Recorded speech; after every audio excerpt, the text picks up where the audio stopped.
Greetings and welcome to another video here on Ascension League over here on Team Light. I wanted to make a video to explain my experience as far as working with the Galactics and what is a galactic being.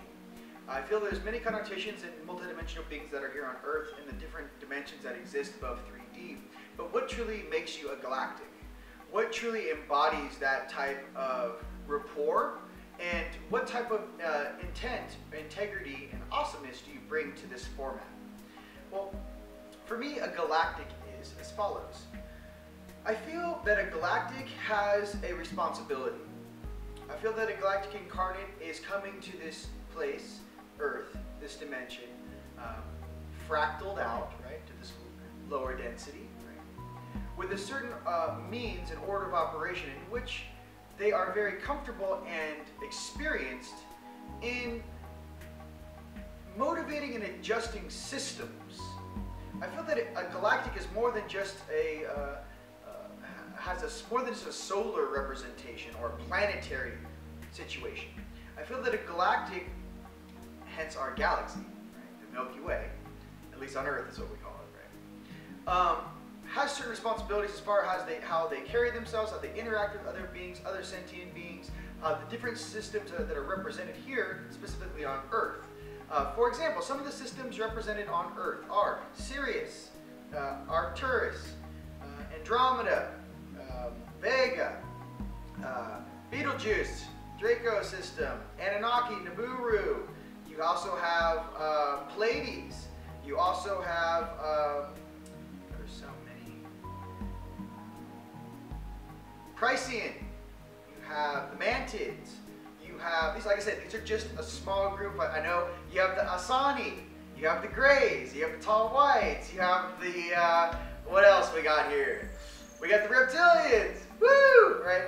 We also got we've got some amazing beings from the Pegasus. Awesome place to be from, Pegasus. The Orions. Awesome, awesome. What am I getting to? The issue is that each of these different formats in our processing and our programming, based upon their dimensions, is a direct reflection of how we carry ourselves down here in 3D. Hence, what everyone has said in the past, as above, so below. Okay, now to understand how we integrate into one another and kind of what I call the perfect smoothie. Okay, check this out. If I'll walk you into this, try to understand a little bit, make it real simple. Okay. If I were a battery, let's just say, okay, and my battery needed a jump start. Okay.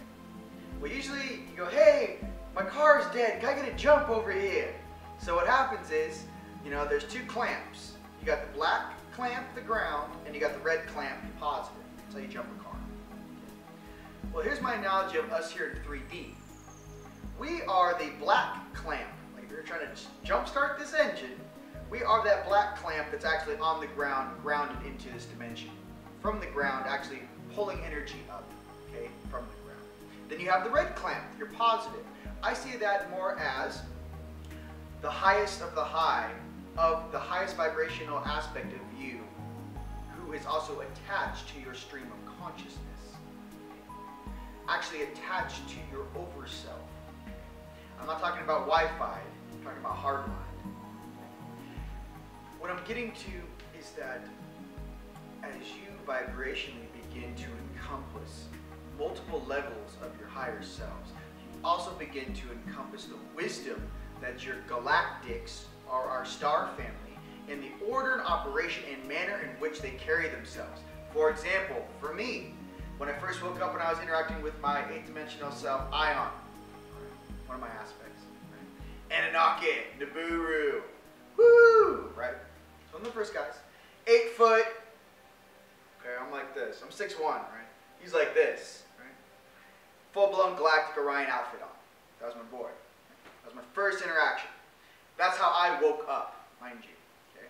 I didn't get the angelic rendition till later. All right? I was in my den. 8 months of astral projection. I phased, which is one eye closed, one eye open at the rim, which is basically like you're looking at an object, but you kind of have your eyes closed, open, so you kind of make out in between the dimensions, and boom, I saw him. And then from there, I kind of played with the dimensions until I could actually bring him into focus. Hence, I was rotating my third eye like a camera lens until I could bring that object, my brother, my higher self, into focus. Okay, now, that was my first interaction. That was 5 years ago. Okay, now check this out. My angelics, my Palladians, my Sirius version. I have a Sirian version. He's bald head, blue eyes, jacked. His hands come out to be about this big when I get into his suit. Mind you, being a multidimensional being, this 3D consciousness that is this age, and that 3D consciousness, which is your age, wherever that may be, okay, to understand that this Ascension game goes both ways. I feel that that's left out of the history books. I feel like a lot of people talk about it, but they don't really translate it so everyone can understand. As you ascend down here, okay, your higher selves also on their chain of command, your overself, also ascend. It is not just I'm going from 3D to 5D. It's not how it works. The entire chain of command shifts.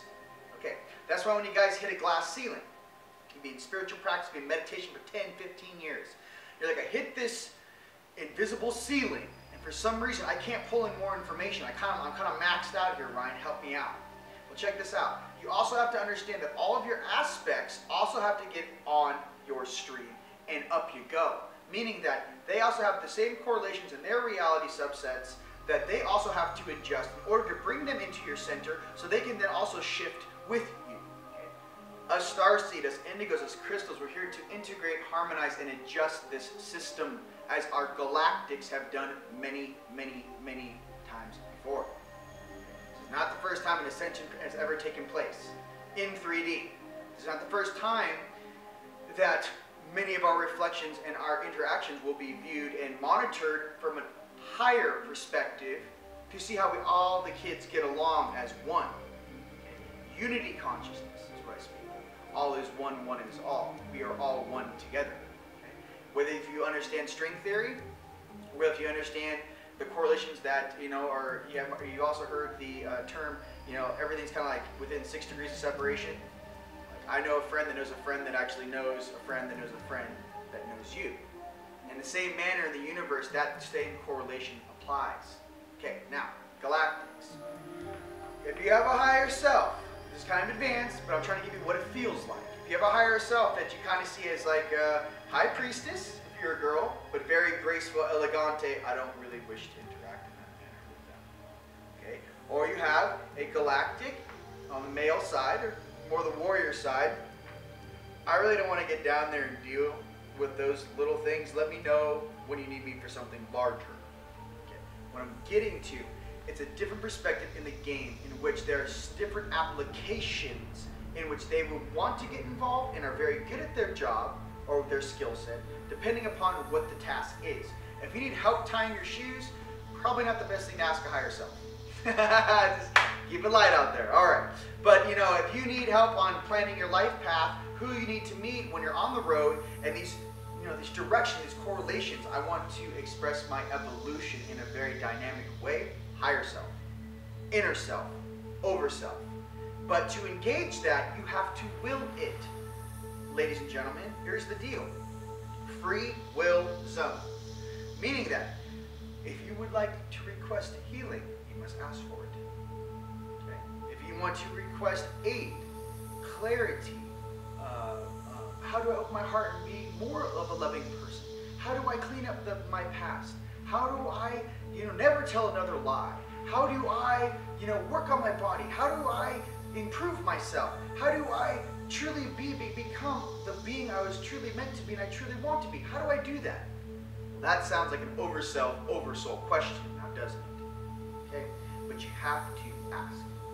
So the Galactics have a very different perspective. Mind you, this is the first time I believe in this manner, this much interaction from the Galactics, from our star family, all down here in the present moment, in this timeline, interacting and working on the population in 3D all the way up as a shift for the entire planetary structure. Yes, there aren't many of these in the universe right now. I can tell you that I've talked to many higher selves, many Galactics, and it's almost like they're trying to figure out this formula that has worked on other planets. So like, why doesn't that work on Earth? And for me, what I kind of get is, I think it's kind of like attitude. I don't know, Earth, all my friends and family, all the people that I grew up with, we all have a certain type of attitude. You know, I don't know. It's like, I mean, you go to a different planet, like that attitude doesn't really exist in their format. And the thing is that that attitude is generated from a lot of conflicts between different aspects in our consciousness. So when you ask the vessel, hey, what do you want? He's like, well, I kind of want this, but I'm not trying to work 12 hours a day. Or it's like, why does she get that? Because I deserve that. I'm way better than that. These are analogies. Hence the ego, right? I'm trying to get to is that you have all these multidimensional aspects and thought forms going through your consciousness, running through your chemical computer, into your hardware, your suit, right? But it seems like everyone lost the manual.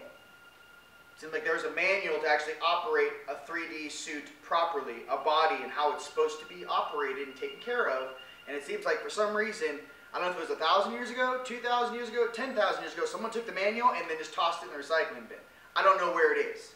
So right now we're reformatting, relearning, remembering how to operate in the suit.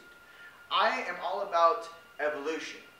I'm all about abundance. I'm all about harmonizing all these different characters, all these different awesome aspects in our universe and bringing them into oneness. Okay? My analogy I always use all the time, it's like playing on a football team, American football. Okay? If you're the quarterback of your own light stream, here's you, or male or female, in this game. Here we go. I'm the quarterback. I got the ball. But the ball is called free will. Here's the football. It's called free will. Here we go. You need those big offensive linemen, hence your night side, to protect you that goes, nothing's going to touch you. You also need, on your defensive, on your offensive, you also need your big light boys going, nothing's going to touch you, we're going for a touchdown. You need the different aspects in yourself. You need the wide receiver who's faster than everybody else when you throw the Hail Mary. You know, we're referencing the football pass. You need all of your different aspects working as one unit to create that all-star system, that true galactic being in the 3D form. Yes, you do. Okay, because your consciousness on this planet right now, mine's only 33 years old. I don't know how old yours is, but compared to the millions and millions and millions of years of evolution that has taken place to get you here right now in the present moment, okay, it's like the big pink elephant in the room no one wants to talk about. To get into that place, you have to remember yourself. Nothing in this illusionary place will teach you who you truly are. The answer is always from within. Understand this. Okay? And I don't care what a flavor or spiritual belief system you have, as long as you believe in abundance, prosperity, harmonizing, love one another, and respect one another, you're all good. You're good to go. Doesn't matter what the name is. Doesn't matter what the belief system is. As long as you treat one another with respect, play well, nicely together, right? And create awesomeness together, win-win. It's a win-win for us. It's a win-win for the universe. Okay? It is us in the present moment to balance this timeline. It is all of us together to balance the surface of this planet. It is all of us together to help Gaia out, raise her frequency, guys, ladies and gentlemen. We're here to assist this situation, not be the cause of it. And that's the difference, I feel, between us light beings, light workers, light warriors here right now. We're here to aid, help, and be of service. My name is Rion, and it's a pleasure being here, being of service to you. And I look forward to talking to you guys very, very soon. Have fun out there with your galactic aspects. And remember, the true teacher that you shall find is within yourself. Your higher self, your overself, your oversoul is your true teacher. We are simply guides to remind you. Blessings.